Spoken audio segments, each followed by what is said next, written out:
এই নাট্যালোচনায় যাদের আমরা সঙ্গে পেয়েছি, বিশিষ্ট সমালোচক শ্রী রঞ্জন গঙ্গোপাধ্যায় মহাশয়, সঙ্গে পেয়েছি শ্রী সুশান্ত মজুমদার মহাশয়কে এবং শ্রীমতী সঙ্গীতা মুখার্জি মহাশয়কে মঞ্চে আসতে।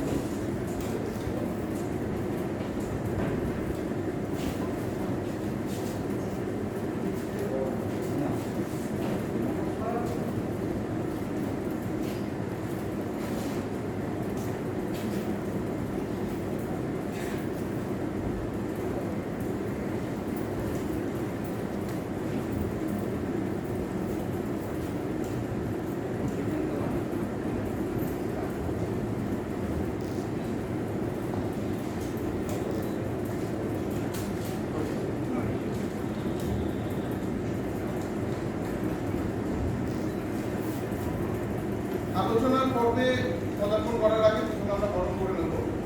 প্রথমে সঙ্গীতা মুখার্জি মহাশয়কে উত্তরীয় এবং নিমন্ত্রণ দিয়ে বরণ করে দিচ্ছে আমাদের দলের সম্পাদিকা।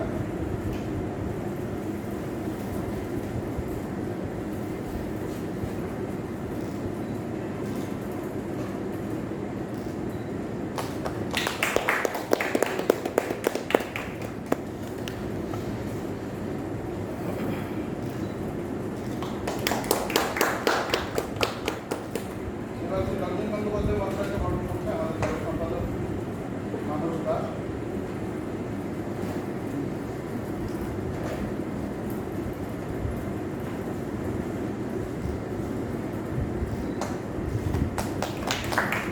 এবং নিমন্ত্রণ দিয়ে বরণ করছে।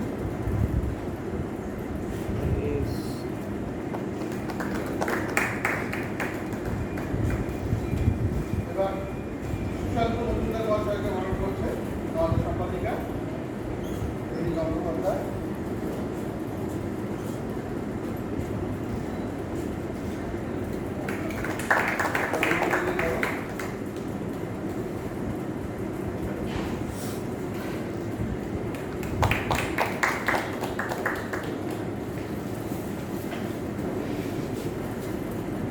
আমাদের আজকের নাট্যালোচনার বিষয় গণতন্ত্রের সময় আমাদের থিয়েটার। এই নিয়ে কিছু বলবার আগে এই নাট্যালোচনা পরিচালনার দায়িত্ব দিচ্ছে আমাদের একজন রয়েছেন অভিনেত্রী এবং পরিচালিকা শ্রীমতী সঙ্গীতা মুখার্জিকে।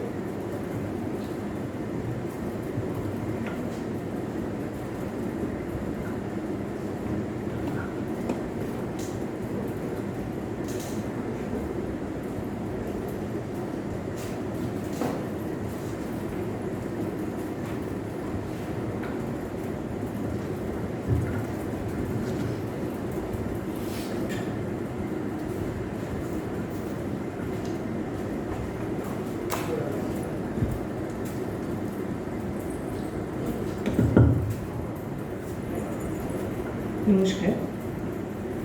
কালীগঞ্জ রঙ্গ ব্যঙ্গ আতিথিয়া থেকে অসংখ্য ধন্যবাদ আজকে আমাকে এখানে আমন্ত্রণ করার জন্য। সবার আগে বলি যে এই মঞ্চে যেখানে বাবুয়াদা রয়েছেন, যেখানে আমাদের স্যার শ্রী রঞ্জন গঙ্গোপাধ্যায় মহাশয় রয়েছেন, তাদের সঙ্গে একই মঞ্চে এখানে বসার মতো যোগ্যতা আছে বলে আমি সত্যি নিজেকে মনে করি না। তাই সবার আগে ওনাদের কাছে আমি ক্ষমা প্রার্থী। আর অসংখ্য ধন্যবাদ জানাই এই নাট্য উৎসব যে এই যে মহাযজ্ঞ হয় তার যে কাণ্ডারি সন্তুদাকে আমরা সবাই চিনি, সন্তু সাগরকে মহাশয়কে আমি অসংখ্য ধন্যবাদ জানাচ্ছি। সন্তুদা আজকে আমাকে এখানে এনেছেন, তাকে জানিয়েছেন, তার জন্য অসংখ্য ধন্যবাদ জানালাম। করোনা পরিস্থিতি নিয়ে দু চার কথা, আমি খুব একটা ভালো বক্তা সত্যি নই, আমি খুব বিশাল কিছু বলতে পারি না। হ্যাঁ, থিয়েটারটা করি, অভিনয় করতে ভালোবাসি, ভীষণভাবে মনের তাকতেই করি। তবু দু চার কথা আজ যখন বলতে বলা হয়েছে তাই বলছি। করোনা মানে সত্যি আমাদের কাছে একটা ত্রাস, একটা ভয়াবহ আবর্তনের জন্য একটা পরিবেশ সৃষ্টি হয় এই নামটা শুনলে। করোনাকালে আমরা আমাদের প্রচুর প্রিয়জনকে, আমাদের পাড়ার আত্মীয় স্বজন বন্ধু বান্ধব অনেককে হারিয়েছি। এমনকি আমার পরিবারে প্রায় 5 থেকে 6 জন মানুষকে আমরা হারিয়েছি শুধুই করোনার জন্য। করোনার পরিস্থিতি আজ নাট্যকর্মীদেরকে একটা বিশাল বিপর্যয়ের মধ্যে এনেছে। নাটক প্রায় বন্ধ হয়ে গেছিল, কিন্তু তবুও বলবো সেই বন্ধ হওয়া পরিস্থিতি যখন একেবারে বন্ধ ছিল সেটুকু বাদ দিয়ে, সেই সময়কালটুকু বাদ দিয়ে কিন্তু অনেক বড় দল যেখানে হচ্ছে নাটক শুরু করতে পারেননি কোভিডের জন্য, করোনার পরিস্থিতির জন্য, অনেক ছোট ছোট দল কিন্তু সমানে ক্রমাগত কাজ করে গেছে। আমাদের থিয়েটার কর্মীদের তো কোথাও থেমে থাকলে হবে না, আমাদের এগোতে হবে সমাজের জন্য। আমরা জানি সংবাদ মাধ্যম যেমন আমাদের সরকারের বলুন সকলের কোনো ভুল ত্রুটি সব কিছুকে তুলে ধরে, তেমনি থিয়েটারের মাধ্যমে আমরাও সমাজের কাছে কিছু বার্তা পৌঁছে দিতে চাই। তারা হয়তো সংবাদ মাধ্যমে যারা আছেন তারা অনেক সময় অর্থের জন্যই কাজগুলো, অনেক সময় তারা অর্থের জন্যও কাজ করে থাকেন এবং এই কাজটির জন্য তারা অর্থ পেয়ে থাকেন। আমরা থিয়েটার কর্মীরা কিন্তু তা নই, আমাদের কাছে অর্থটা বড় কথা না, অর্থ আমরা না পেলেও আমরা কাজ করব, সমাজের জন্য করব, আমরা এগিয়ে থাকব। অনেক দল রয়েছেন যারা জুমে কাজ করেছেন, থিয়েটারকে আরও এগিয়ে নিয়েছেন এই করোনা পরিস্থিতিতে দাঁড়িয়ে। করোনা মানে শুধু অভিনেতা অভিনেত্রী আমি বলবো না, ক্ষতিগ্রস্ত হয়েছে যারা আমাদের ধরুন আলো বড়, যারা শব্দে থাকে, যারা সেট তৈরি করে, সেট ভাড়া দেয়, তাদের সবারই প্রত্যেকেরই মারাত্মকভাবে ক্ষতি হয়েছে। তাই আমরা জুমেতে আমরা যখন আমাদের অভিনয়কে চালিয়ে যেতে গেছিলাম তখন অনেক ক্ষেত্রে আমরা এটাও শুনেছি যে জুমে কি থিয়েটার হয়, এভাবে কি থিয়েটার করা যায়। সত্যি হয়তো করা যায় না, আমারও মনে হয়, কিন্তু তবুও থিয়েটার কর্মীদের তো কোথাও থামলে চলে না, আমাদের যেভাবে হোক এগোতে হবে, যেভাবেই হোক, করোনা পরিস্থিতিকে সামলে হোক, আমাদের যে কোনো পরিস্থিতিতে মোকাবিলা করে সমাজের কাছে কিছু বার্তা বয়ে নিয়ে যেতে হবে, এটা আমাদের কাজ এবং মনের তাগিদেই আমরা এটা এগিয়ে গিয়ে করি। যেমন সোশ্যাল কাজ বলতে আমি শুধু অভিনয় করাটা বলছি না, ধরুন অনেক থিয়েটার কর্মী আছে যারা অর্থের অভাবে, অর্থের টানে আমার জানা আছে তারা কিন্তু থিয়েটারের সঙ্গে বিচ্ছিন্ন হয়ে অন্য কাজেতে চলে যাচ্ছেন এবং সেই সময় গেছেন। এবং আমি আমার অফিস কলিগদেরও অনেকে দেখেছি, মানে আমার খুব কাছের মানুষজন তারা কাজ হারিয়ে ফেলেছে। তাই আমাদের যাদের কিছু হলেও ক্ষমতা আছে, শুধু তো অভিনয়টাই বড় কথা নয়, কি তারা যদি আমরা এদের খোঁজ করে কিছু হলেও সাহায্য করি, এগিয়ে যাই এবং অন্যদেরকে এটা জানাই, বার্তাটা পৌঁছই যে এদের কাছে এগিয়ে যান, এটাও তো একটা সমাজ চেতনারই কাজ বলে আমার মনে হয়। যেমন আমাদের পাড়ার লোকালয়ে রয়েছে, কোভিড বলতে মারাত্মক একটা অবস্থা, তাদের ধারে কাছে কেউ যাব না, এই ধারণাগুলো থেকে আমাদের মনে হয় বের করে আনতে হবে। সেই সময় আমি থিয়েটারের সঙ্গে যুক্ত হতে পারিনি, কিন্তু ছোট ছোট এই কাজগুলো আমাকে খুব টেনেছে এবং আমি যখন বেরোলাম পাড়ায়, বেরিয়ে যাদের বাড়িতে কোভিড হয়েছে গেলাম, তারা একজন প্রথমে হচ্ছে কেউ বেরোলো না, দরজা খুলছে না, আমাকে দেখে ওপর থেকে বললো ওদের বাড়িতে কোভিড হচ্ছে, তুমি যাচ্ছ এই করোনার মধ্যে? আমি বললাম আমার মনে হয় গেলে পরে কিছু আমার হবে না। এবং 10 দিন 14 দিন বাদে যখন তারা সুস্থ হয়ে গেল, আমি যখন বার্তাটা পৌঁছলাম, আমি কিন্তু গেছিলাম কিন্তু আমার কিন্তু কিছু হয়নি, আমি কিন্তু সাথে সাথে পরবর্তীকালে আরও বহুজনের হলো, কারণ এই যে দ্বিতীয় ঢেউ, প্রথম ঢেউয়ের থেকেও দ্বিতীয় ঢেউ মারাত্মক আকারে হয়েছে এবং আমার চোখের সামনে পরপর মানুষ কোভিড আক্রান্ত হয়েছে। আমি দেখলাম আমার এই বেরোনো বা গলাটা কিন্তু পরবর্তীকালে আরও 2-4 জন মানুষ এগিয়ে এলো, এটাই তো আমাদের কাছে অনেক বড় পাওয়া আমার মনে হয়। তাও কোভিড বা করোনা সম্পর্কে আজ যে বলা হবে সেটা আমার থেকেও আমার সামনে বহু জ্ঞানী গুণী মানুষ আজ এই মঞ্চে উপস্থিত আছেন, আমরা তাদের কাছ থেকেই বাকি কথাগুলো শুনে নেব। আমি শ্রী রঞ্জন গঙ্গোপাধ্যায় মহাশয়ের হাতে তুলে দিচ্ছি, ওনার কাছ থেকেই আজ আমরা শুনে নেব করোনা সম্পর্কে।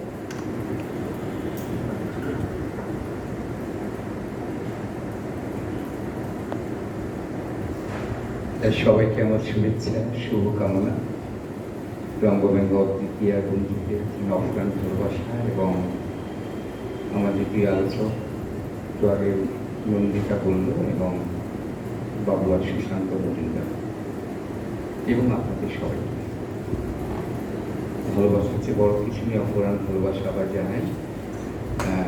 আসলে খুব ছোট করে বক্তব্য রাখুন কিন্তু খুব সুন্দর, মানে প্রত্যেকটি কথা খুব গুরুত্বপূর্ণভাবে টাচ করলো। যে কথাগুলো খুব জরুরি বলা দরকার বিভিন্ন জায়গায়, সেটাই বললো। খুব ভালো লেগেছে আমার নিজেরই। আসলে আমরা আজকে এই যে মিলিত হলাম আপনাদের সবার সঙ্গে, খুব যে একটা ভীষণ আনন্দ হচ্ছে তা নয়, একটা বিশাল ক্ষীণতা রয়েছে। যে কথা নন্দিতা বললো যে আসলে আমরা আমাদের অনেক প্রিয়জনকে হারিয়েছি, খুব কাছের মানুষ, থিয়েটারের জগতের মানুষ, শিল্পের অন্যান্য শাখার মানুষ, সামাজিক মানুষ, বিভিন্ন ক্ষেত্রের মানুষ, রাজনৈতিক ক্ষেত্রের মানুষ, তাদের অনেক মানুষকে আমরা এই রোগে হারিয়েছি। আগামী দিনও জানি না, আমরা জানি না যে আমরা আগামী দিনও কি হতে পারে। দ্বিতীয় ঢেউয়ের কথা বললো, ভয়ঙ্কর আকার নিয়েছিল। আমরা এখনো নিশ্চিত নই যে তৃতীয় ঢেউ আসবে না, তবে আমরা সবাই কামনা করি এটা। ঈশ্বরকে দেখিনি, কিন্তু বরং প্রকৃতিকে দেখেছি, যিনি আমাদের সমস্ত শরীরে মনে অন্তরে রয়েছেন। তার কাছে এই প্রার্থনা রাখবো যে যেন আমরা এই পর্ব থেকে নিষ্কৃতি পেয়ে যাই, স্বাভাবিক জীবনে যেন আমরা ফিরে যেতে পারি। কিন্তু আমরা মনে করি যে থিয়েটার সেই শিল্প যে সমস্ত মৃত্যুময়তার সীমাকে পেরিয়ে জীবন জয়ের গান গাইতে পারে। গোটা পৃথিবীর এটা বারবার প্রমাণিত। যারা তার বাইরে থেকে থিয়েটারকে বার করে নিয়ে এসে থিয়েটার অবমাননা করছেন, তারা যতই চেষ্টা করুন, সময় এবং ইতিহাস কখনোই তাদের কথা চলবে না। থিয়েটার তার আপন কাজ করে যাবে, তার আপন যে ভূমিকা থাকে গোটা বিশ্ব জুড়ে সেই ভূমিকা পালন করে যাবে। আমরা মনে করি যে মানুষ জীবন প্রবাহমান এবং মৃত্যুর মুখোমুখি দাঁড়িয়েও প্রতিটা মানুষ বাঁচতে চায়। এইখানে জীবন মহিয়ান, এই বাঁচার আকুতিটাই হচ্ছে মহিয়ান, জীবনকে মহিয়ান করেছে। একজন ফ্রান্সের প্রখ্যাত চলচ্চিত্র পরিচালক জাঁ-পল বুড়ো, তাকে একবার প্রশ্ন করা হয়েছিল যে আপনি শিল্প সৃজন করেন কেন, ওয়াই ডু ক্রিয়েট আর্ট? তার উত্তরে তিনি বলেছিলেন, we create art two defy death. মৃত্যুকে তুচ্ছ করতে, মৃত্যুকে অস্বীকার করতে, অবজ্ঞা করতে আমরা শিল্প সৃজন করি। মৃত্যু মানে জাগতিক পৃথিবীতে জীবনের পূর্ণচ্ছেদ মাত্র নয়, মৃত্যু হচ্ছে শৃঙ্খল, সহস্র শৃঙ্খল যে আমাদের বেঁধে ফেলে, সমস্ত তুচ্ছতা ক্ষুদ্রতার শৃঙ্খল, সমস্ত সীমার শৃঙ্খল, শেষের শৃঙ্খল। সেই শৃঙ্খল ভাঙতে ভাঙতে মানুষকে এগোতে হবে পূর্ণতার যাত্রার পথে। মানুষ পূর্ণতার পথে এগোতে পারবে কিনা, পৌঁছবে কিনা, সেটা কোনো বড় কথা না। বড় কথা সেই যাত্রা পথটাকে যেতে হয়। আমরা এই সংকটে আমরা থিয়েটারের মানুষরা মনে করবো সেই যাত্রা পথে আমরা পৌঁছতে পারি। আসলে একটা বিষয়, খুবই সুন্দর বিষয়, একটা স্বপ্ন দেখা বিষয়ের মতো আমার মনে হয় করোনাকালে থিয়েটারের ভূমিকা বা থিয়েটার কেমন হবে। এই কথা ঠিক যে থিয়েটার কেমন হবে এটা আমরা এক্ষুনি বলতে পারবো না, কিন্তু এই কথা আমরা বলতে পারবো যে থিয়েটারে কেমন হওয়া উচিত। আপনারা দেখেছেন যে এই মহামারী, আমি অতিমারী কথাটা বলবো, করোনার কথাটা বারবার বলতে কেমন একটু লাগে আর কি। তা অতিমারী, দেখবেন যে এই অতিমারী আমাদের যেমন সব কেড়ে নিয়েছে, বহু কিছু স্বপ্ন কেড়ে নিয়েছে, জীবন কেড়ে নিয়েছে, বিশ্বাস কেড়ে নিয়েছে, পাশাপাশি আমাদের ফিরিয়ে দিয়েছে অনেক কিছু। শুধুমাত্র কেড়ে কোনো কিছুই নেয় না, ফিরিয়ে দিলে হচ্ছে আমরা জানলাম অনেক সত্যকে, জানলাম অনেক নির্মম সত্যের সঙ্গে আমরা পরিচিত হলাম। ইউরোপ আমেরিকার যে ইনফ্রাস্ট্রাকচার, মেডিকেল ইনফ্রাস্ট্রাকচার, টেকনোলজিক্যাল ডেভেলপমেন্টের যে বিপুল কথা আমরা শুনতাম, যেন বিশ্বভ্রমণকে জয় করেছে। আমাদের এখান থেকে যারা ওইসব দেশে পড়াশোনা করতে যেত, নানা রকম কাজে যেত, তাদের কথাবার্তায় আমরা মানে বিভ্রান্ত হয়ে পড়তাম, সম্মোহিত হয়ে পড়তাম যে আমরা তো কিছু করতে পারিনি, তো ওরা বিদেশে গিয়ে কী সব বলছে, স্বর্গের চেয়েও বড়। আজকে সেই ইনফ্রাস্ট্রাকচারে কঙ্কালসার চেহারাটা বেরিয়ে গেল। আমেরিকা, ইউরোপে লক্ষ লক্ষ মানুষ মারা যাচ্ছেন, কিছু করতে পারছে না সেই দেশের সরকার। মেডিকেল ইনফ্রাস্ট্রাকচার কঙ্কালসার চেহারা বেরিয়ে গেল, ভেঙে চুরমার হয়ে গেছে। টেকনোলজিক্যাল ডেভেলপমেন্ট কোনো কাজে আসছে না, কোনো কিছু তো আসছিল না। এরকম একটা অবস্থার মধ্যে আমরা গোটা ইউরোপে, ফ্রান্সে দেখলাম, ইটালিতে দেখলাম, আমরা স্পেনে দেখলাম, বিভিন্ন জায়গাতে আমরা এই ছবিটা দেখলাম। অজস্র মানুষ মারা যাচ্ছেন প্রতিদিন, চেয়ে চেয়ে দেখছে বিশ্বের সেরা মেডিকেল ইনফ্রাস্ট্রাকচার দাবি করা। আমরা যারা পৃথিবীর তৃতীয় বিশ্বের দেশ থেকে ওখানে চিকিৎসিত হতে যেতাম, মানে আমরা বিভিন্ন কঠিন রোগী চিকিৎসার জন্য যারা একটু বিত্তবান মানুষ আর কি, তারা অ্যাফোর্ড করতে পারে, তারা এই টাকা করে তারা ওখানে চিকিৎসার জন্য যেতেন, তারাও আর কি বিভ্রান্ত হচ্ছেন তাহলে কী হবে। তবু আমরা একটা খেয়াল করে দেখেছি, দ্বিতীয় ঢেউয়ে কিন্তু তারা অনেকটাই সামাল দিয়ে নিয়েছিলেন। প্রথম ঢেউয়ের ধাক্কাটা অকস্মাৎ এসে যাওয়াতে তারা একটুখানি কোথাও একটা ভীষণভাবে একটা ধাক্কা খেয়ে কোথাও ছিটকে পড়ার মতন, তারপরে কিন্তু অনেকটা সামাল দিয়ে নিয়েছিলেন। কিন্তু অতীব দুর্ভাগ্যের কথা, আমাদের ভারতবর্ষ কিন্তু সেটা করতে পারে। আপনারা জানেন যে 2020 সালের জানুয়ারি মাসে ভারতবর্ষের সরকারকে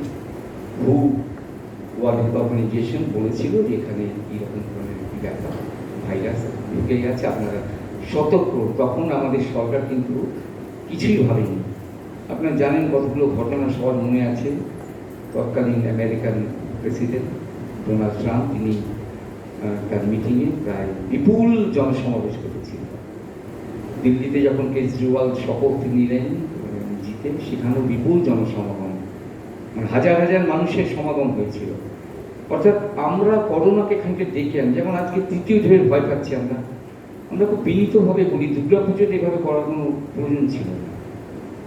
এত বিশাল টাকা পয়সা সরকারি অনুদান দেওয়া বা ঢেলে বিপুলভাবে একটা কিছু চমক তৈরি করে হাজার হাজার মানুষকে সেখানে টেনে নিয়ে গিয়ে বিভিন্ন প্যান্ডেলে হাইকোর্ট বললো যে না অল্প সংখ্যক ভিড় করে আপনারা দূর থেকে দেখুন। একটা বছর নিশ্চয়ই আমরা বছরে একটা দিন সবাই আনন্দ করতে চাইলে কোনো দোষ নেই। জীবন তো আনন্দের চেয়ে বড়, এটা তো মানতে হবে।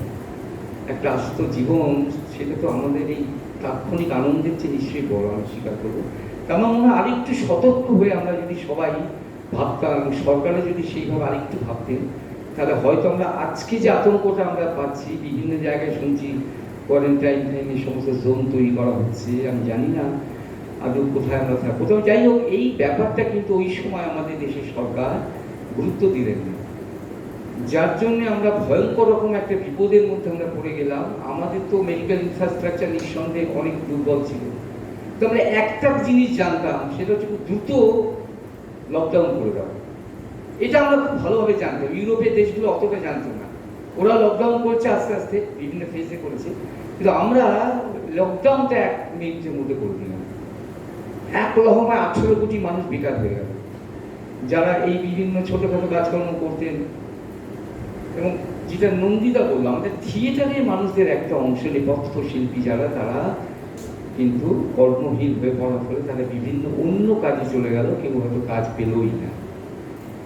এরকম একটা জায়গা কিন্তু তৈরি হলো আমাদের এখানে, যে 18 কোটি মানুষ বেকার হলো, 1 কোটি রত মানুষ, তাদেরও চাকরি চলে গেল। এবং 1 কোটি মানুষ যে হিসেব, এখন এটা কিন্তু 2020 সালের হিসেব, এবং 2020 সালে এই হিসেব অনুযায়ী আরো 1 কোটি মানুষ 30 থেকে 50% বেতন, মানে সারেন্ডার করা যেটাকে বলা হয়, বেতন ছেড়ে দেওয়া শর্তে তারা চাকরিতে বহাল হয়ে।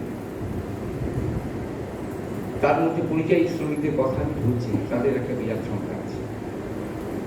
এগুলো কোনোটাই আমাদের কাছে কিন্তু খুব প্রার্থিত ছিল না। দেখুন, যখন একটা ভয়ঙ্কর ঘটনা ঘটে অতিমারির মতো, তখন সরকারকে সমস্ত কাজকর্ম থেকে টাকা পয়সা সরিয়ে রেখে মানুষকে বাঁচাতে হয়। তাতে যত টাকাই খরচা হোক, এটা যে কোনো দেশের যে কোনো জনকল্যাণকামী সরকারের প্রথম কাজ। এখানে কোনো যুক্তি, কোনো তর্ক বিতর্ক কিচ্ছু চলে না। মানুষকে সার্বজনীন রেশন দেওয়ার কথা আমরা বলেছিলাম।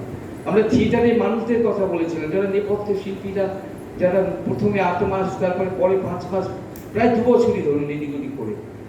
আজকেও তো তেমন কাজকর্ম শুরু হয়নি, কারণ আমাদের থিয়েটার খুব বেশি এখন শুরু হয়নি। তাহলে সেই যে বেকার হয়ে গেল যারা, তাদের জন্য সরকারের ফান্ড থেকে সমস্ত টাকা ব্যয় করে তাদের, আমরা বলেছিলাম একটা ভোটার্স কার্ড, জাস্ট একটা ভোটার্স কার্ড। আমাদের ওয়েস্ট বেঙ্গলের হিসেব অনুযায়ী 10 কোটি মানুষ, তার মধ্যে 50% লোক রেশন পায়, বিভিন্ন কার্ডে, বিপিএল ইত্যাদি, আরও আইপিএল যেগুলো আছে আমাদের কার্ডে, তারা আমাদের রেশন পায়।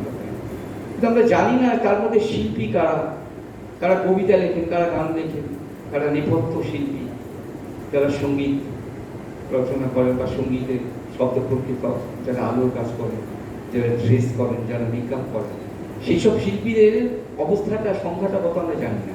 কিন্তু আমরা এটুকু তো জানি যে প্রত্যেকেরই ভোটার্স কার্ড অন্তত আছে। তা সরকার যদি সেই ভোটার্স কার্ডের জন্য তাদের বিনামূল্যে রেশনটা দিত, এবং তাদের জন্য একটা গ্র্যান্টের ব্যবস্থা রাখতো, যেটা আমাদের বিভিন্ন নাট্য একাডেমি থেকে 50,000 টাকা করে গ্র্যান্ট দেয়, আমাদের বলার কিচ্ছু নেই। কিন্তু আমি তো এইটা একটু আবেদন করতে পারি যে এই 50,000 টাকা থেকে যদি আগামী বারে 10,000 টাকা করে আলাদা করে, আমাদের কোনো থিয়েটারের কর্মী কিন্তু এটা মনে করবেন না যে এটা আমার একটু লস হয়ে গেল। একটা ইমার্জেন্সি সময়, একটা ভীষণ খারাপ সময়, তখন যদি 10,000 টাকা সেখান থেকে আলাদা করে নিই, বা ধরুন পুজো কমিটিগুলোকে বা যে 50,000 দেওয়া হয় বা ক্লাবগুলোকে ক্লাবের ইনফ্রাস্ট্রাকচার বাড়ানোর জন্য দেওয়া হয়, আমরা জানি না কোনো। আমি অন্তত আমার চেনা জানা ক্লাবের মধ্যে কোনো ইনফ্রাস্ট্রাকচার বেড়েছে ফুটবল বা ক্রিকেটের আমার জানা নেই। এইটুকু জানা আছে বিয়ে বাড়ি তারা তৈরি করে নিয়েছে, বিভিন্ন অনুষ্ঠান বাড়ি, সেখানে দমালে কামিয়ে যাচ্ছে সরকারি টাকা, আমার আপনার করের টাকা দিয়ে দমালে কামিয়ে যাচ্ছে, কিন্তু সেই টাকা তারা জনগণের জন্য 1 পয়সা ব্যয় করেনি। আপনি দেখাতে পারবেন কিছু ক্লাব বাদ দিবে। এটা আপনাদের অভিজ্ঞতা দিয়ে, কারোর বিরুদ্ধে আমার করার এখানে উদ্দেশ্য না। আমি মূল আলোচনা থিয়েটারে যে আলোচনায় আছি সেই আলোচনার পর্ব থেকেই আমি এই কথাগুলো বলছি যে খুব একটা বেশি ক্লাবের নাম বলতে পারবেন যারা এই করোনার সময় বা অতিমারির সময় আম জনতার সেবায় এই 2 লাখ টাকার কিছু অংশ ব্যয় করেছিল। কোনো ক্লাবে ক্রিকেট বা ফুটবল ইনফ্রাস্ট্রাকচার তৈরি হয়েছে, প্রচুর পরিমাণে বল কিনেছে, মাঠের খেলা তারা কোনো প্রতিযোগিতায় নামছে বা তারা নিজেরা অর্গানাইজ করছে, বা কোনো ক্লাবের ডিভিশনাল ক্লাবে খেলার জন্য তারা দল তৈরি করছে, কোচ এনেছে ভালোভাবে। একটা দুটো ক্লাবের নাম যদি করতে পারেন তাহলে ভালো লাগবে, আমি অন্তত জানি না। এই কথাগুলো এই জন্য বললাম যে এইটা করা যায়। সরকার কিন্তু আমাদের নিজেদের, আমরা সরকারের বিরুদ্ধে এখানে কথা বলতে, আমরা আবেদন বা নিবেদন করতে এসেছি। আমরা বলছি যে এখনো সময় আছে, যাওয়া হয়েছে, এখন যদি চেষ্টা করা যায় আগামীবারে যে 2 লাখ টাকাটা দেওয়া হবে তার থেকে একটা পার্ট, ধরুন 50,000 আমি কেটে রাখলাম, বলা হলো তোমাদের 1.5 লক্ষ টাকা এই 50,000 করোনা যারা আক্রান্ত হয়েছে বা যে শিল্পী সাহিত্যিক থেকে শুরু করে সমাজের বিভিন্ন সামাজিক মানুষ যারা বিপন্ন হয়েছে তাদের জন্য এটা আমরা তাদের গ্র্যান্ট দেওয়ার জন্য রাখছি।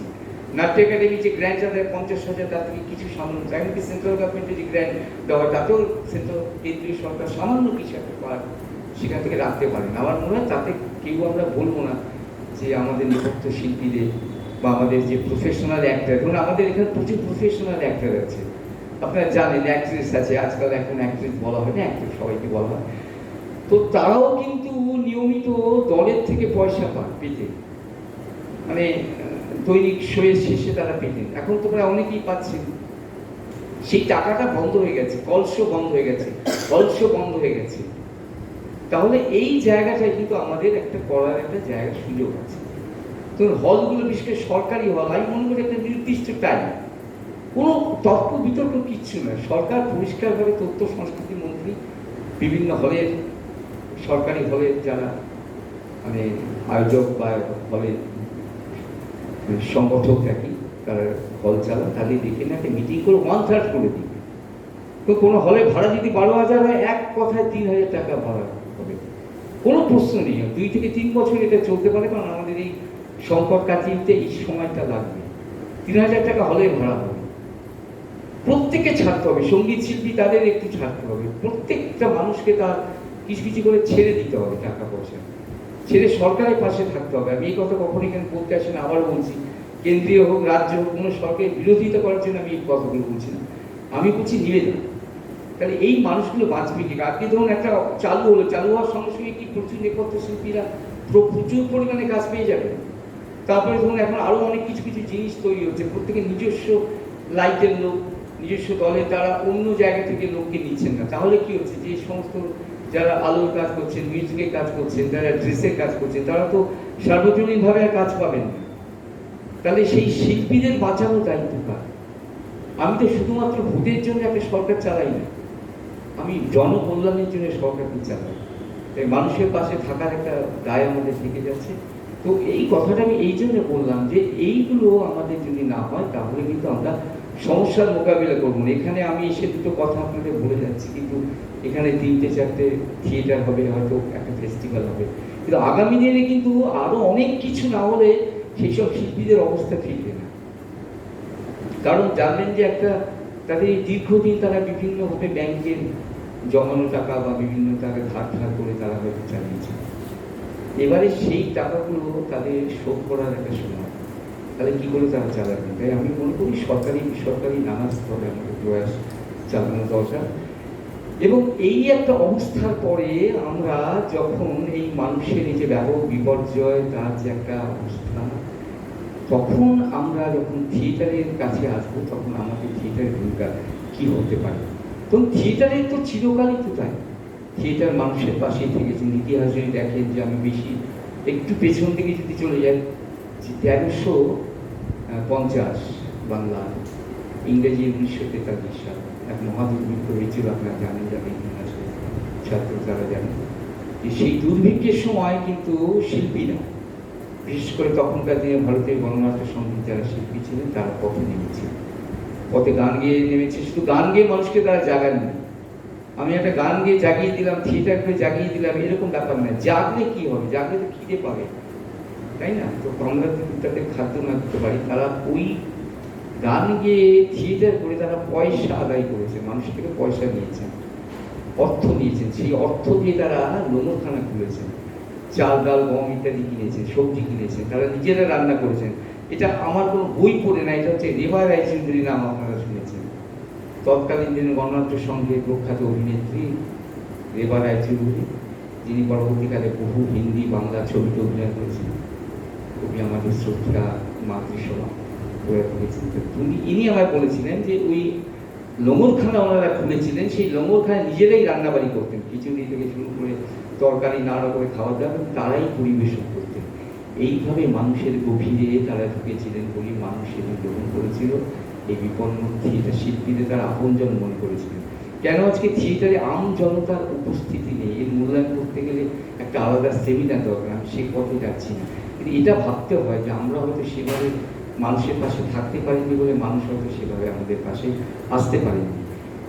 তো এইটা একটা কথা দেখতে হবে, এটা এইখান থেকে যদি আমরা জনতার মাঝখানে নেমে আসি, ধরুন আমাদের থিয়েটারে কতগুলো সবচেয়ে সিরিয়াস জায়গা তৈরি হয়ে গেছিল, যেমন তো স্টারটা, যে একটা থিয়েটারের স্টার নির্লজ্জের মতন আমরা আমাদের শুরুতে একটা গ্রুপ থিয়েটারের কথা আমরা বলেছি, যে এখানে সমবেত শিল্প, এখানে কালেকটিভ আর্ট, সমস্ত একটা সামান্য অভিনেতাদের সমান সম্মান রয়েছে, একজন আলোক শিল্পীর সমান সম্মান রয়েছে, একজন শব্দগ্রাহকের সমান সম্মান রয়েছে, একজন পোশাক পরিচ্ছদ পরিকল্পকের সমান সম্মান রয়েছে, একজন কোরিওগ্রাফারের সমান সম্মান রয়েছে, ডান্সার শিক্ষক যিনি রয়েছেন তার সমান সম্মান রয়েছে। সবার সব সম্মানকে বজায় রেখে একটা কালেকটিভ আর্ট, যে আর্টটা সমবেত শিল্প হিসেবে তার সাফল্য আসে।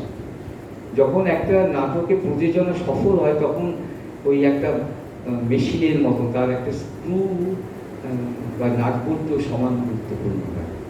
কিন্তু আমরা দেখলাম যে আমাদের থিয়েটারে একটা অদ্ভুত জিনিস চালু, কিছু থিয়েটারের লোকজন অর্বাচীন, আমি তাদের বলবো অর্বাচীন, সেই অর্বাচীন লোকেরা কি ভাবলো যে কিছু স্টার তো কে বানিয়েছে, আপনারা জানেন যে মিডিয়া বানিয়েছে। মিডিয়ায় কত শিক্ষিত আজকে প্রমাণিত হয়ে গেছে আপনাদের কাছে, যে মিডিয়ায় যে ছেলেমেয়েগুলো নাটকে রিভিউ করে ওদের সঙ্গে একসঙ্গে বসে নাটক দেখা যায় না, এত মূর্খ ভুলভাল কথাবার্তা বলে। নাটক দেখার পর এমন ভুলভাল কথা বলে যে শুনলে সব থিয়েটার শেখা ভুলে যাবে, কোনটা কি জোন জানে না, কোন পোশাকে কি পরে জানে না। তারা ওই রকম ধরে গল্প বলে দেয়, রিভিউ দেখবে একটা রিভিউ করে একটা গল্প বলে, নাটকে গল্প বলে নিচে আলো ভালো, অভিনয় আরো ভালো হলে ভালো, এই 90%। সে যে কোনো পত্রিকায় খুলে দেখবেন মোটামুটি তাই হয়। তাহলে ওই রিভিউটা তারা করে কেন? তারা থিয়েটারটা বোঝে না। তারা যে বোঝে না তাই তো স্টার বানাবে। কারণ স্টার বানাবে কেন আপনারা জানেন, একটা সাংবাদিক যদি গিয়ে ভালো রকম কিছু পায়, খাবার দাবার নানা রকম জিনিসপত্র, তখন সে বুঝিয়ে বাজিয়ে একটা স্টার হয়ে গেল। এবার সেই স্টারের অভিনয় দেখতে গিয়ে আমি চমকে যাই, যে নাটকে দেখি একই অভিনয়, একই ধারা, একই ধরন, একই, সে যেন মনে হচ্ছে তার নিজের ভূমিকায় অভিনয় করছে যে কোনো নাটকে। এরকম আমাদের বাংলা থিয়েটারে বেশ কজন, তাদের রেট্রোস্পেক্টিভ হয়েছে, থিয়েটার রেট্রোস্পেক্টিভ আমরা শুনিনি, কিন্তু সিনেমায় শুনেছি। তাদের বিশাল কাট আউট সাউথ ইন্ডিয়ার মতন, সাউথ ইন্ডিয়া যেমন সিনেমায় কাট আউট হয়েছিল, বিশাল কাট আউট বাইরে টানলে, এগুলো আমাদের বাংলা থিয়েটারের, আমাদের সংস্কৃতির ঐতিহ্য, ইতিহাস বিপরীত। অর্থাৎ বাকি যে থিয়েটারের শিল্পীরা রয়েছেন তাদের অকিঞ্চিত করে অপমান করা হচ্ছে, তাদের কোনো ভূমিকা স্বীকার করা হচ্ছে না। তুমি যে আমার দলে আছো এই তো মানে ধন্য হও, আমার দলে যে তুমি থাকতে পারছো, পাড়ায় গিয়ে বলতে পারছো কত লোককে যে আমি অমুক হালদারের দলে আছি, অমুক ইয়ে দলে আছি, এটা তুমি বলতে পারছো, এই তোমাদের যথেষ্ট। এইরকম একটা থিয়েটার ছিল না। আমাদের থিয়েটারের প্রত্যেকটি শিল্পীর সম্মান ছিল। তেমনি একটু বয়স্ক যারা নেপথ্য শিল্পী তাদের অত্যন্ত পরিচিত থিয়েটার দাদা বলে ডাকতেন। কখনো তাদেরকে অপমানজনক কথাবার্তা বলতেন না, তাদের পরিবারের খবর নিতেন, তাদের ছেলেমেয়েরা কি লেখাপড়া শিখছে খবর নিতেন, কোনো টাকা পয়সা দরকার আছে দিকে তাদের শিক্ষার জন্য সেই ব্যবস্থা করতেন। তবে না সে জীবন দিয়ে থিয়েটারকে ভালোবাসবে, তার দলকে ভালোবাসবে, সমবেত শিল্পী হিসেবে তার আত্মমর্যাদাবোধ তৈরি হবে। আমি দিল্লিতে শো করতে গেলাম, এবার দেখা গেল আমার যে স্টার যাকে বলা হচ্ছে সে এবং তার পরিবারের লোক বা দু চারজন এক্সট্রা লোক আলাদা বিশাল 5 স্টার হোটেল, বিশাল খানা পিনা মধ্য দিয়ে রইলেন। বাকি শিল্পীদের ট্যালে ডাল, মোটা চালের ভাত বা এইসব করে অপমান করা হলো। তারা ওই যে কাজটা করছে দাদার দলের, ওই জন্য ধরুন না, এটাকে ভেঙে চুরমার করে দিতে হবে। আগামী দিন যে থিয়েটার হোক, তার প্রথম শর্ত হবে সমবেত শিল্প। যদি নতুন হয়ে উঠতে না পারি, যদি নবজীবনের গান গাইতে না পারি, তাহলে সব মিথ্যে, সব মিথ্যে। একটা অতিমারির আক্রমণ মিথ্যে হয়ে যাবে। 16 শতাব্দীতে অতিমারি হয়েছিল ইউরোপে, শেক্সপিয়ারের সময়। তখন 3 বছর বন্ধ ছিল নাট্যশালা, প্রথমে 1-2 বছর, তারপর 1 বছর। শেক্সপিয়ার তার পুত্রকে হারিয়েছিল, পুত্রের নাম ছিল হ্যামনেট। হ্যামনেট শেক্সপিয়ার পুত্রের সঙ্গে বিহ্বল হয়ে ভেঙে চুরমার না হয়ে তিনি নবজীবনের নবসৃষ্টির উদ্দীপনায় উজ্জীবিত হয়ে তার ভুবনজয়ী নাটক হ্যামলেট লিখেছেন। এবং তখনকার দিনে তার সমস্ত শ্রেষ্ঠ ট্র্যাজেডি কমেডিগুলো লেখা হলো, এক জুলিয়াস সিজার লেখা হলো, করিওলেনাস লেখা হলো, অ্যাজ ইউ লাইক ইট লেখা হলো, ওথেলো লেখা হলো, মানে এই সমস্ত ম্যাকবেথ লেখা হলো, একের পর এক নাটকগুলো। তাহলে ওই করোনা যদি না, করোনা নয়, অতিমারি প্লেগ যদি না হতো, তাহলে কিন্তু আমরা আবার অনেক প্রাণের বিনিময়েও কিন্তু আমরা শেক্সপিয়ারকে পেতাম। তাহলে শেক্সপিয়ার তখন, তাহলে এইটা শুধুমাত্র নেতিবাচক নয়, এটা নবযুগও আনতে পারে। সেই নবযুগকে আমরা গ্রহণ যদি না করি, নবযুগ আজ আসবে না। নবযুগ কিন্তু দেখতে পাওয়া যায় না, তাকে আমরা যখন গ্রহণ করে, আদর করে, যত্ন করে, সম্মান করে, সমবিবাহারে এগিয়ে গিয়ে আমরা যখন তাকে বরণ করি, বরণ ডালা দিয়ে বরণ করি, তখনই সে কিন্তু আমাদের কাছে আসে। সেই নবযুগ আজকে নতুন হয়ে উঠতে হবে। আজকে আমরা কি এটা করতে পেরেছি? এইটুকু দ্বিতীয় ঢেউ হয়ে যাওয়ার পরে আমি তো ভেবেছিলাম সব দলের সব অভিনেতা অভিনেত্রী সংগঠকরা অন্য দলের অভিনয় আসবে। এই ফেস্টিভ্যালে, আজকের ফেস্টিভ্যালে অন্য দলে কাউকে দেখছি না কেন, তেমন ভাবে দেখছি না কেন।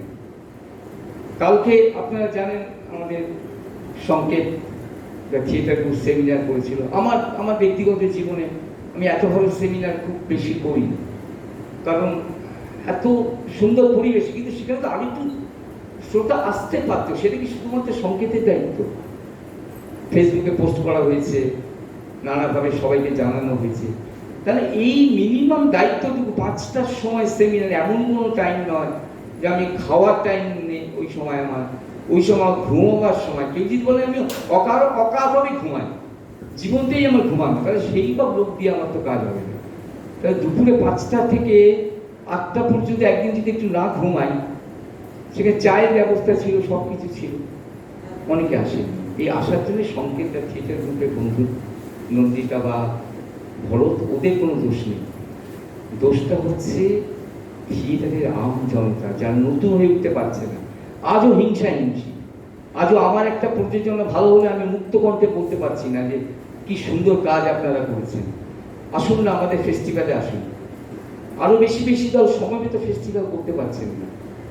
তাহলে এইগুলো কিন্তু আমরা মনে করি করতে পারছেন না বলে আমি বলবো না যে করা যাবে না। সব নেগেটিভ চিন্তা ভাবনা আর করবো না। আমরা বলবো যে আজকে হলো না, থার্ড ঢেউ নিশ্চয়ই আসবে না। আমরা আবার কদিন বাজে থেকে নতুন হয়ে আমরা আবার সবাই সবার কাছে যাবো, তাহলে কিন্তু হল ভরে যাবে।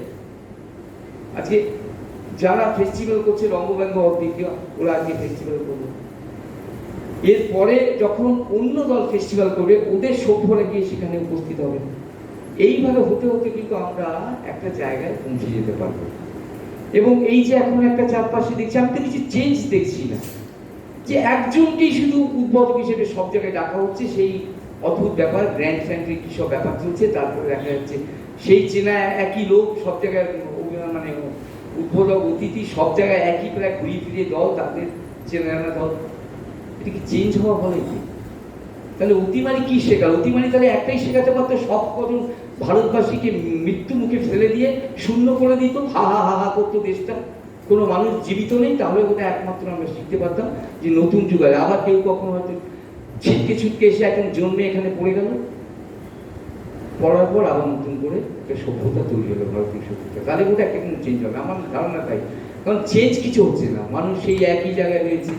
বাজারে দোকানে গেলে দেখবেন মোটামুটিভাবে সেই একই রকম, সেই দোকানদাররা সেই আগের মতো ঠকাবার চেষ্টা করছে। সেই যে লসটা হয়েছে সেটা কোনো অনেস্টলি তোলার চেষ্টা করছে না, দাম বাড়িয়ে ইয়ে করে পেছন থেকে এটা ওটা করে লোকদের আমরা এতদিন লস খেয়েছি, এবারে আমাদের একটু বাড়তি দিন। এটা কিন্তু আপনারা কেউ ভাবেন নিচুতলা মানুষের প্রতি কোনো দরদ দেখানোর জায়গা এটা নয়। কে নিচুতলা কে উঁচুতলার এটা বড় প্রশ্ন, বড় প্রশ্ন হচ্ছে অনিষ্ট। তাহলে আমি একটা প্রবল অতিমারির আক্রমণ, এই যে নন্দিতা বলতো 5 জন মারা গেছে, এরকম বহু পরিবারে মারা গেছে। তাহলে তারাও যদি ওপার এপার করে কিছু থাকে, ওপার থেকে তারা কি দেখছে যে আমরা প্রাণ দিয়ে চলে গিয়ে তোমাদের বদলাতে পারলাম না, একই জায়গা হয়ে গেল। তাহলে থিয়েটারে মানুষদের এই জায়গাগুলো তৈরি করতে হবে, মানুষের সঙ্গে নিবিড় সংযোগ বাড়াতে হবে। আপনার দর্শক যদি কমও হয় তাতে কি আছে, প্রথমে একটু দর্শক কম হয়, আস্তে আস্তে বাড়বে। আমরাই কাজ করবো, আমরাই আলোর কাজ করছি, আমরা আবহাওয়ার কাজ করছি, আমরা শব্দ প্রক্ষেপণের কাজ করছি, আমরা অভিনয় করছি, অভিনয়টা আমরা আবার পারফেকশনে নিয়ে আসবো। আমরা নানা ধরনের সহযোগিতার মধ্য দিয়ে আমরা নিজেরা সমবেত হব। আমরা বারবার করে আমরা এই আবেদন করব এবং আমরা দর্শকদেরও বারবার করে বলবো, বিভিন্ন আবেদন করবো। আমাদের পাড়ায় দরকার পড়ে এলাকায়, আমি যে এলাকায় থাকি সেখানকার যারা থিয়েটারের মানুষ তাদের সমবেত করবো। আম জনতা, দোকানদার থেকে শুরু করে সবাইকে বলবো যে আপনারা আমাদের শো দেখতে আসুন, আবার নতুন হয়ে উঠুন। একটা সময় তো ছিল আম জনতা থিয়েটার দেখতো, আপনারা জানেন যে সেই উপলব্ধ কল্লোল অঙ্গার থেকে চুনের তলোয়ার। মানে মানুষ বলেন এই কথা যে আমি রেশম পাচ্ছি না বলে আমি কলকাতা শহরে এসে গেলাম বিক্ষোভে, আমি এটা পাচ্ছি না বলে কলকাতা শহরে এসে গেলাম, আমার একটুখানি ফার্টিলাইজার দরকার, আমার খেতে কিছু আলু ফুটেছিলাম, সে আলুটা ভালো হচ্ছে না, বাবুরা আমাকে একটু ফার্টিলাইজারের ব্যবস্থা করি। তার জন্য আসেন, তারা রাত জেগেছে, গাছের তলায় তারা রাত জেগেছে, দিনের বেলায় ধরেছে সবাইকে। অঙ্গারের একটা টিকিট আমাকে দেবে, কল্লোলের টিকিট দেবে, চীনের তলোয়ারের টিকিট দেবে। আমাদের থিয়েটারতে এমনই ছিল, সম্মুখীতে যখন অভিনয় করছে 3 পয়সা বালা করছেন অজিতেশ বন্দ্যোপাধ্যায়, সম্মুখীতে রক্তকর্মে হয়তো ইন্টেলেকচুয়ালদের জন্য হয়েছিল, কিন্তু যখন হেনরি গিবসনের আইন দ্য পিপল নাটক থেকে 10 চক্র বললেন তিনি, সেটা অনেক আমজনতার ভালো লেগেছিল, যেরকম ঘটনা তারা দেখেছিল নিজেরা চোখের সামনে। তাহলে আম জনতার থিয়েটারের সঙ্গে ইনভলভমেন্টটা কিন্তু তৈরি হয়েছিল, এবং তৈরি হয়েছিল বলেই থিয়েটার কিন্তু মহিমা মানে গৌরবের স্থান পেয়েছিল আমাদের সামাজিক জীবনে। এবং সেই থিয়েটারে মানুষের কাছে যদি আমরা ট্রাইনি দেখলে হবে না। একজন দোকানদারকে কি বললেন, দাদা আজকে আমাদের শো আছে, বাবুয়া রানীকুটিতে থাকে, ওখানে অনেক দোকান থাকে, সংকেতার থিয়েটার কোন সেই থাকে, চেতলায় থাকে সন্দীপ সন্তু, সেখানে অনেক দোকানদার আছে, অনেক বাজারের কর্মচারী আছে। একটা পার্টিকুলার ডেটে তাদের কোনো একটা সময় আমরা অনুরোধ করলাম যে আপনারা আমাদের থিয়েটারতে আসুন। ঠিক আছে, প্রথমবার আপনার টিকিট দিতে হবে না, পরের বার দেবেন। হয়তো প্রথম দিন বলবে আমাদের সময় কোথায়, আমরা কি করে যাবো। আমি একটা নিজের ছোট্ট উদাহরণ দিই, ব্যক্তিগত উদাহরণ হয়তো নয় এটা। আমি একটা চ্যালেঞ্জ দিয়েছিলাম, ওয়ার্কশপ, কাঁচরাপাড়া রেলের ওয়ার্কশপ, সেখানে একটা ফিলিং কাঁচরাপাড়ায় রবীন্দ্রনাথ ঠাকুরের নাটকের উপরে একটা সেমিনার অর্গানাইজ করছে। তা আমাকে বক্তা রেখেছিল, এই শর্তে একটা শর্ত ছিল, তো বলেছেন যে আপনাকে বোঝাতে হবে সবাইকে সহজ করে, যদি না পারেন তাহলে ওরা বলছে রবীন্দ্রনাথকে আমরা কিছু বুঝবো না, আমরা আসবো না, একদিনের বেতন আমাদের দিতে হচ্ছে ওদের সবাইকে। কারণ ওই কাঁচরাপাড়া ওয়ার্কশপে নোয়াক নদী মানে কাজ না করলে সেই বেতনটা কাটা যায়। তো ওয়ার্কশপে যেহেতু একজন পদস্থ কর্মচারী ছিল আমাদের দেবায়ন মুখার্জি, মানে কনক বলা হয় ওকে ডাকনা, তো সেই কনক তাদের সঙ্গে প্রশাসনের সঙ্গে কথা বলে সেই প্রায় 50-60 জন কর্মচারী তাদেরকে রাজি করিয়েছিল। কিন্তু আমার শর্ত ছিল যে কত সহজভাবে রবীন্দ্রনাথের কথা বলা যায়। আমার জীবনে সেটা ছিল একটা ভয়ঙ্কর চ্যালেঞ্জ, যে আমি ডক্টরেট করবার জন্য রবীন্দ্রনাথ পড়িনি কোনোদিন, আমি অনেক বড় বড় করে রবীন্দ্রনাথকে বলতে চাইনি, আমি না বুঝলে খুশি হইনি কোনোদিন। আমজনতা রবীন্দ্রনাথকে বোঝেনি, আমার বক্তব্য বোঝেনি, বক্তব্যের শেষে যখন বুঝলাম কেউ বোঝেনি, দারুণ খুশি হলাম, কারণ আমি এমন কথাই বলেছি আমজনতার বোঝান না। আমি এমন করে কখনো ভাবি, আমি দিচ্ছে, আমার কথা যদি বুঝতে পারে বড় খুশি হতাম। সারা জীবন এরকমভাবে আমি ভেবেছি, নিশ্চয়ই আমার এই ভাবনাটা বলছিল না। তো আমি সেই চ্যালেঞ্জে উত্তীর্ণ হয়েছি। সেই শ্রমিকরা সেদিন বলেছিল যে রবীন্দ্রনাথের মধ্যে এত কিছু আছে আমরা তখন ভাবি। তো আমরা তো সব বুঝতে পারলাম, কি সুন্দর কথা বললেন, গানের কথা, এই কথা, সেই সব তো আমাদের গান, কি সুন্দর লাগলো। তো সেই 50টা মানুষকে কিন্তু সেদিন জয় করা গিয়েছিল।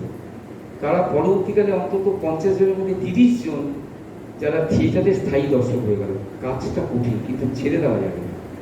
এই করোনার পর আমি একটা শুধু অনুরোধ করবো আপনাদের থিয়েটারের মানুষদের কাছে, যে আপনারা এবারে বেরিয়ে পড়ুন। থিয়েটার যেমন ঘরে রিহার্সাল করুন, 1-1.5 ঘন্টা এমন কোনো সময় না, সব মানুষের জীবনই ভালো পায়। এই তো আমরা মাসের পর মাস ঘরে বসে রইলাম, না বাজার যেতে পারছি, না দোকান করতে পারছি, সোশ্যাল ডিস্ট্যান্স বলছে, ফিজিক্যাল ডিস্ট্যান্সে বলছে না, সামাজিক দূরত্ব, কারোর কাছে যাওয়া যাবে না, পাশে চেয়ারে বসতে ভয় লাগে, কি হয়ে যাবে না হয়ে যাবে, এইসব হাজার রকমের মানে বিধিনিষেধ চালু হলো। ঠিক কি বেঠিক সেটা তর্কের বিষয় থাক।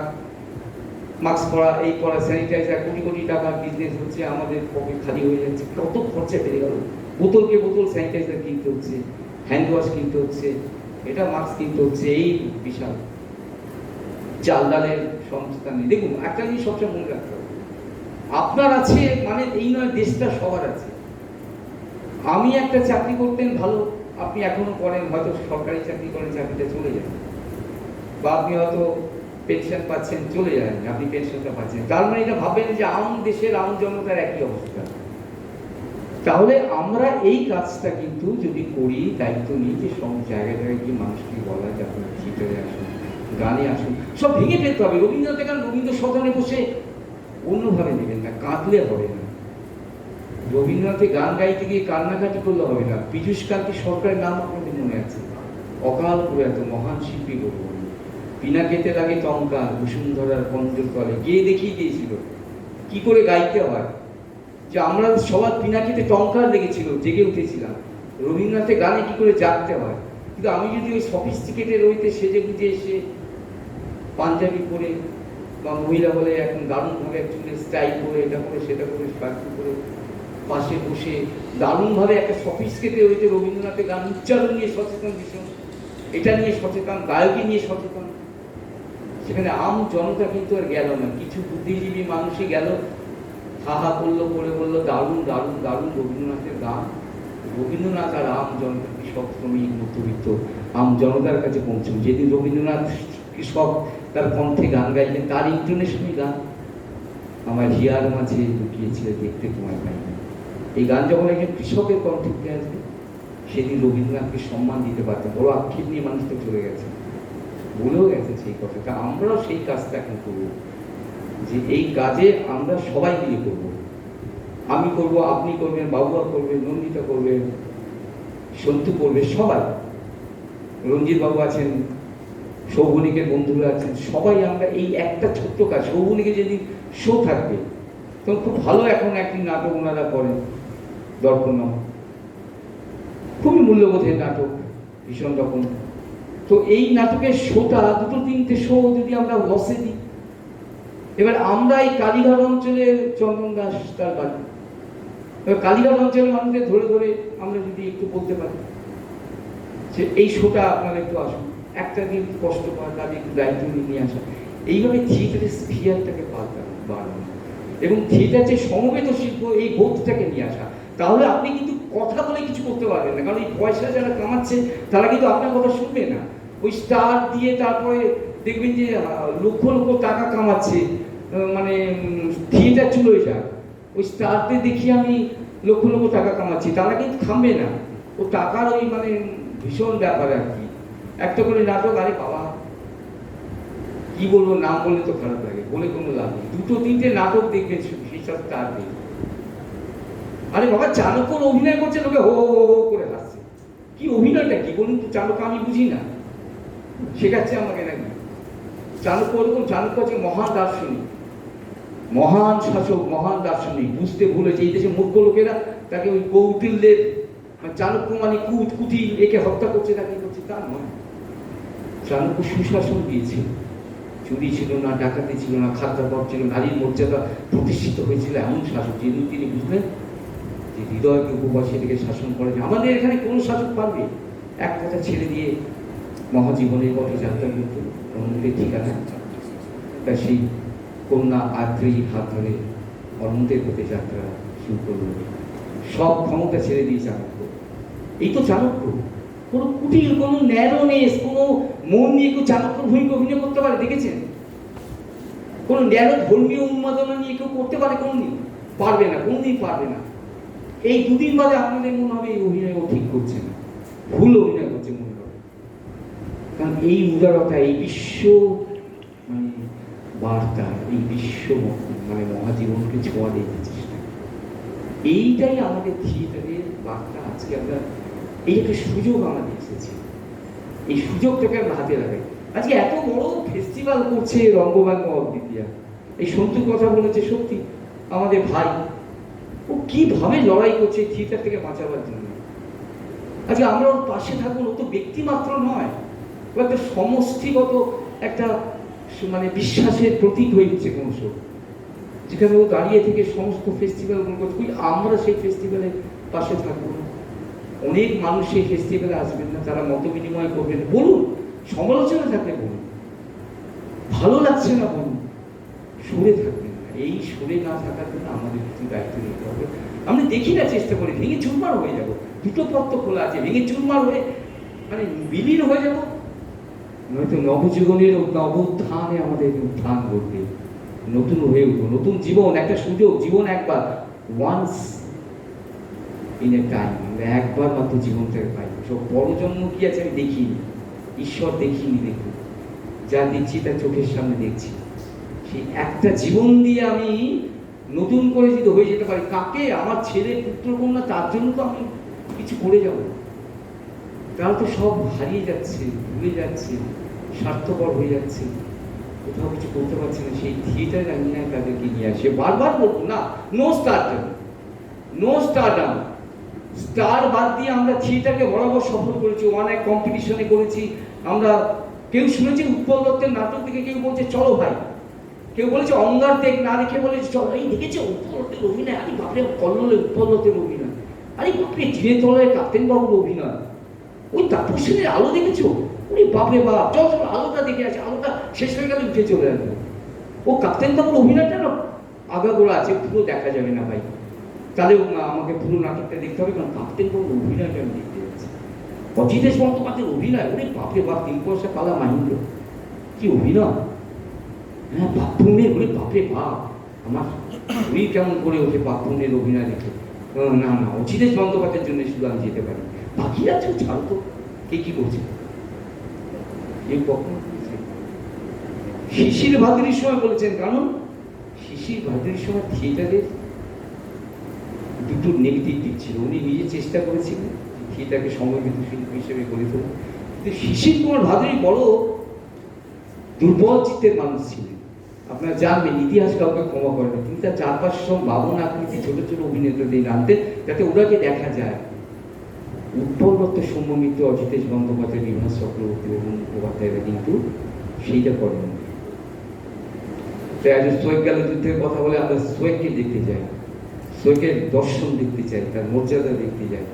তাই আমরা প্রকাশ্যে বলবো, ভয় কিসে? কেন আপনারা এই রঙ্গভঙ্গ অদ্বিতীয় ফেস্টিভ্যাল, কার উপর কার দয়াতে আপনারা এত বছর থিয়েটার করছেন? কোন দাদা এসে আপনাদের বলেছে যে ভাই এসো তোমার থিয়েটারটা আমি করে দিই?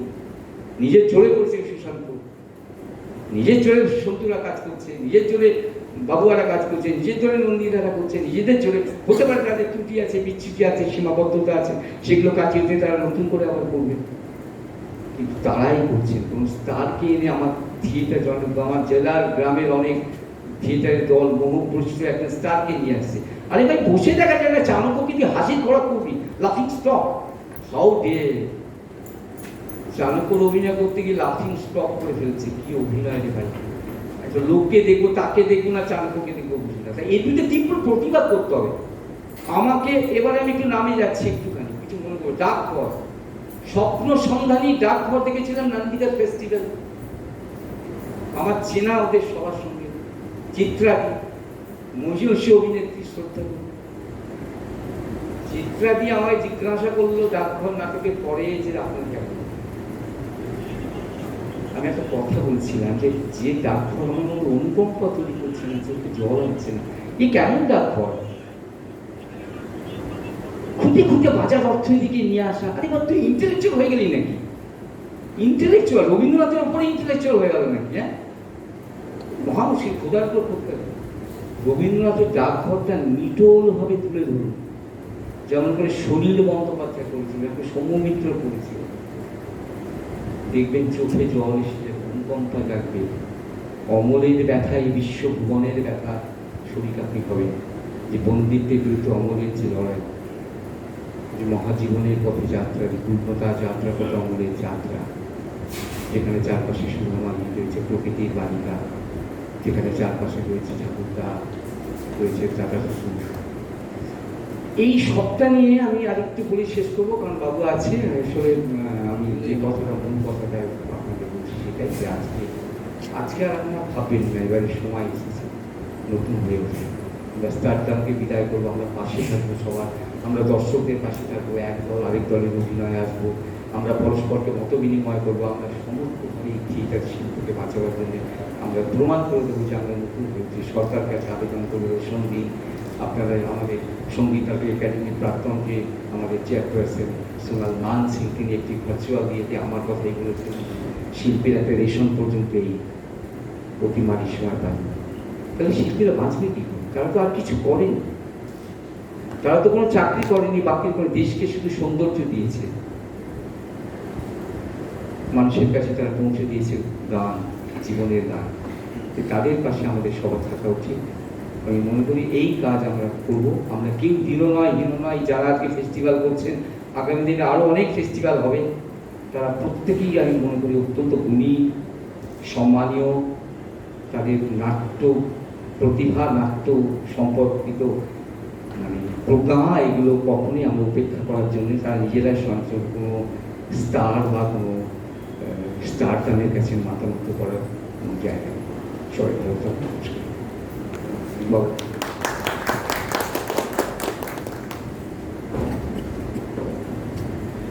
মঞ্চে উপস্থিত আমাদের শিক্ষক রঞ্জন গঙ্গোপাধ্যায়, পিতৃসম মানুষ, পাশে নন্দিতা, সন্তুদা, চিন্ময়দা, যারা আছেন সামনে, তাদের প্রত্যেককে আমার আন্তরিক অভিনন্দন।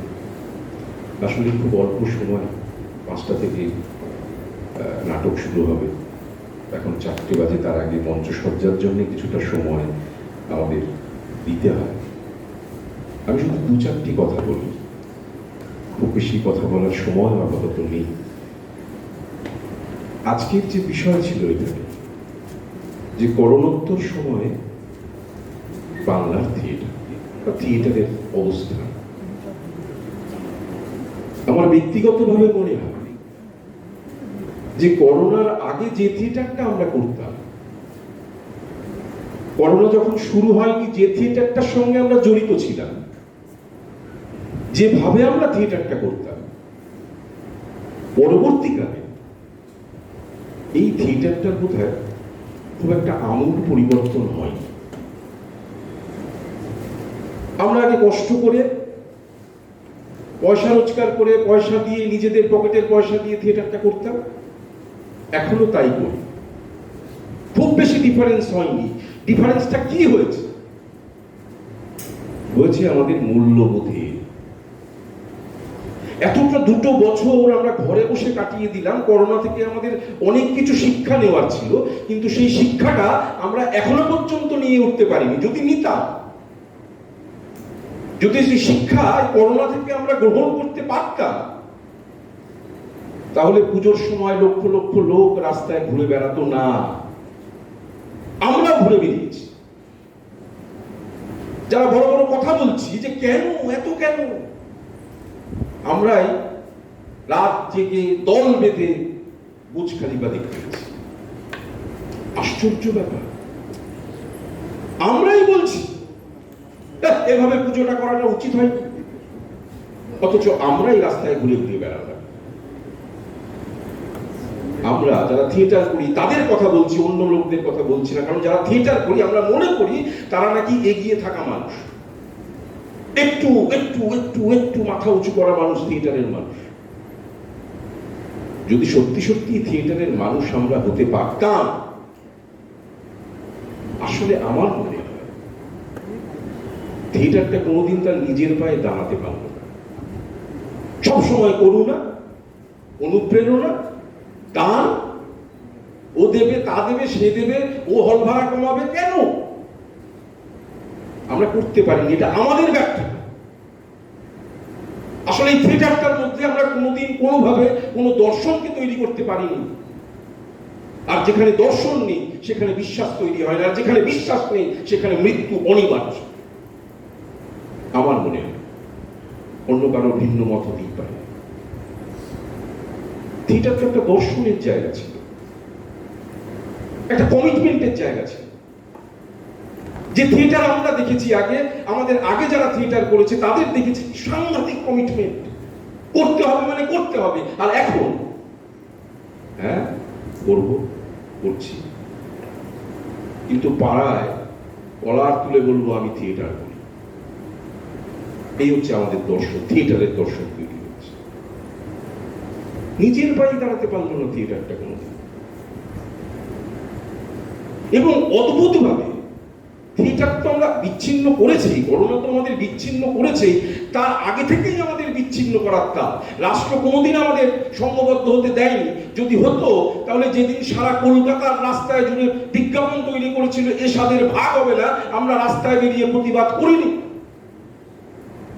তার কারণ আমরা শিখেছি মিলেমিশে খাওয়ার জন্য। আমরা মিলেমিশে আমরা শিখেছি যে একসঙ্গে থাকতে হয় আমাদের। সেখানে বড় বড় বিজ্ঞাপন চলছে রাস্তায় দাঁড়িয়ে যে এ স্বাদের ভাগ হবে না, আমাদের বিচ্ছিন্ন করে দিচ্ছে। আমাদের ঘরে আগে ঘরে একটা টিভি ছিল, এখন 10 ঘরে 10টা টিভি জোর করে আমাকে ঢুকিয়ে দিল, আমাকে বিচ্ছিন্ন করে দিল আমার মায়ের কাছ থেকে, আমাকে বিচ্ছিন্ন করে দিল আমার ভাইয়ের কাছ থেকে। যেখানে আমরা একসঙ্গে বসে খেলা দেখতাম, যেখানে একসঙ্গে বসে সিনেমা দেখতাম, যেখানে একসঙ্গে বসে নানান জিনিস উপাদান টিভিতে যা যা হতো একসঙ্গে দেখতাম, এখন আমাদের বিচ্ছিন্ন করে দেওয়া হবে। আমরা সুচতুর ভাবে সেই বিচ্ছিন্নতাটা গ্রহণ করলাম। থিয়েটারের বিশ্বাসঘাতক, এই শব্দটা আমি বারবার ব্যবহার করি। কারা বিশ্বাসঘাতক? আপনার থিয়েটারটা দেখে গেল, এখানে মঞ্চে দেখলো, বাইরে বেরিয়ে আপনাকে দেখে বলছি ওহ কি অপূর্ব অপূর্ব অপূর্ব, দারুণ করলে। যেই অমনি ঘুরে দাঁড়ালাম অমনি সঙ্গে সঙ্গে আরেকজনকে বলছে কি বাজে থিয়েটার, দেখা যায় না, দেখো না, কেন করে? থিয়েটারের লোক বিচ্ছিন্ন হবে, থিয়েটারের মানুষ বিচ্ছিন্ন হবে না। যে থিয়েটারটা দেখে গিয়ে বাইরে রাস্তায় দাঁড়িয়ে বলছে, আমাকে দেখে বলছে আহা হা হা হা কি ভালো কি ভালো, ঘুরে গিয়ে ঠিক উল্টো কথা, কি বাজে কি বাজে। গঠনমূলক সমালোচনা চায়, বাজে বললেই হবে না, তার গঠনমূলক একটা সমালোচনা করতে হবে যে কেন থিয়েটারটা তোমার বাজে লেগেছে। আমি তাকে বিশ্বাসঘাতক বলবো না, তাকে আমি থিয়েটারের বিশ্বাসঘাতক, সে বিশ্বাসঘাতকের কথা আমি বলতে পারি না। থিয়েটার আমাদের বিচ্ছিন্ন করে দেয়, আমাদের মন ভেঙে দেয় থিয়েটারের মানুষ। সেই মানুষদের কাছ থেকে সাবধান হতে হবে আমাদের, যদি থিয়েটারকে দাঁড়া করাতে হয়। আমার মাছ খেতে খুব ভালোবাসে, খুব ভালো লাগে মাছ খেতে। আমাকে রঞ্জনদা রোজ একটা করে মাছ দিয়ে যায়, আমি রোজ খাই মাছ। কিন্তু যেই দিন রঞ্জনদা আমাকে মাছ দেওয়া বন্ধ করে দেবে সেই দিন আমার মাছ খাওয়াটা বন্ধ হয়ে যাবে। আমি রঞ্জনদার উপরে দাঁড়িয়ে, কিন্তু রঞ্জনদা যদি আমাকে মাছ ধরাটা শিখিয়ে দিত তাহলে আমি রোজ মাছ ধরে শিখে খেতে পারতাম, তাহলে আমাকে আর ভান্ডার তৈরি করতে হতো না। কোনো রাজনৈতিক কথা নয়। কেন আমাকে ভান্ডার তৈরি করতে হবে? কেন আমাকে দান গ্রহণ করতে হবে? কেন আমরা নিজেদের পায়ে দাঁড়াতে পারবো না? এই কথাটা বারবার আমাকে কষ্ট দেয়, আমাদের কষ্ট দেয় যারা থিয়েটারটা নিয়ে প্রতিদিন প্রতি মুহূর্তে পারে। একটা কথা, এই পুজো নিয়ে বলছি, একটা ঘটনার কথা মনে পড়ে গেল। তখনই ভাবছিলাম যে কিভাবে বোধ তৈরি হয়। এটা আমার সম্পূর্ণ ব্যক্তিগত। বেশ কিছু বছর আগে, মানে আমার অনেক, তখন আমি ছোট, খুব বেশি বয়স হয়তো হবে না, আমাদের পাশে একটা চায়ের দোকান ছিল, কুর্তিদার চায়ের দোকান। চায়ের দোকানে ছেলে, ওর বাচ্চা ছেলে, ওই পুজোর আগে দিয়ে সবাই নতুন জামা কাপড় পরে, জামা টামা পরে। তো একদিন বোধহয় ওই কান্নাকাটি করছিল, হ্যাঁ সবাই জামা পড়ছে, জামা দিচ্ছে, জামা চাই জামা চাই। ও কি করেছিল, ওই দেখবেন আগে কাঠের এই উনুনের ওই কয়লা তোলার জন্য একটা চিমটে থাকতো, বড় বড় এরকম তুলে দেওয়ার মতো চিমটে থাকতো। ওই চিমটেটা দিয়ে ঠাস করে একটা বাঁধ মেরেছিল ওর গায়ে। এই জায়গাটা লাল হয়ে গিয়ে ফুলে গেল, ইনফেকশন। অপরাধ কি ছিল? জামা চেয়েছে।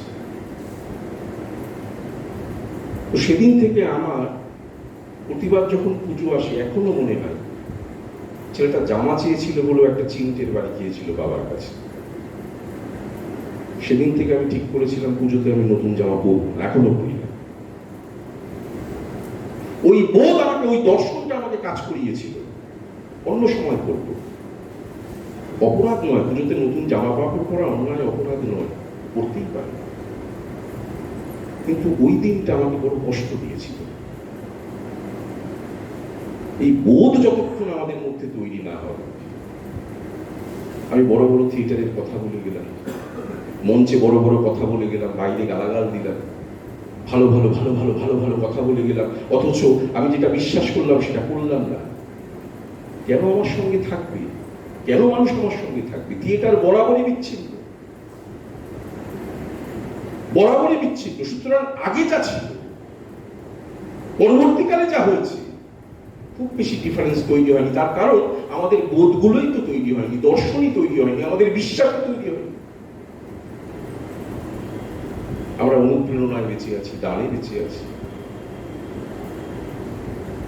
আমাদের লোভ করতে নেই, আমাদের ক্ষোভ তৈরি হতে দিতে নেই, এটা আমরা বুঝে ভুলে গেছি। এই বাহ্যিক সময় দাঁড়িয়ে, এই চাকচিক্যর সময় দাঁড়িয়ে লোভ তৈরি হওয়াটা স্বাভাবিক। আমি যখন মলে গিয়ে দেখি একটা সুন্দর জামা, প্রায় 2,500-3 হাজার টাকা দাম, সুন্দর ঝরঝর ঝরঝর করছে, দেখতে খুব ভালো লাগে, কিন্তু সেটা কেনার ক্ষমতা আমার নেই 3,000 টাকা দিয়ে। সুতরাং আমার ক্ষোভ তৈরি হয়ে গেল, আমি মারতে শুরু করে দিলাম, চিটিংবাজি শুরু করলাম, ঠকাতে শুরু করলাম। আমি থিয়েটারের মানুষ, অথচ আমি মঞ্চে বলে গেলাম লোক ঠকিও না, ভালো ভালো কথা বলো, সুন্দর সমাজ সভ্যতা তৈরি করো। অথচ আমি এই কাজটি করলাম। নিজের পায়ে নিজে দাঁড়াতেই পারলাম না। আমি পারলাম না, আমার থিয়েটার পারবে কি করে? ব্যক্তিগত সমষ্টিগত, ব্যক্তিগত জায়গা থেকে তো সমষ্টিগত জায়গা তৈরি হয়, আর সেই সমষ্টিগত জায়গা থেকেই তো সমাজ সভ্যতা এগিয়ে যায়। এটাই তো আমাদের ধারা, এটাই তো নিয়ম। এটা তৈরি করতে পারলাম। আর একটা কথা, শেষ সন্দেহ শুরু হবে নাটক আর একটু পর। একটু ভাবো, আমরা যা বিশ্বাস করি সেটা যেন করার চেষ্টা করি, আর যেটা করছি সেটা যেন বিশ্বাস করি। সকলে ভালো থাকবেন। নমস্কার।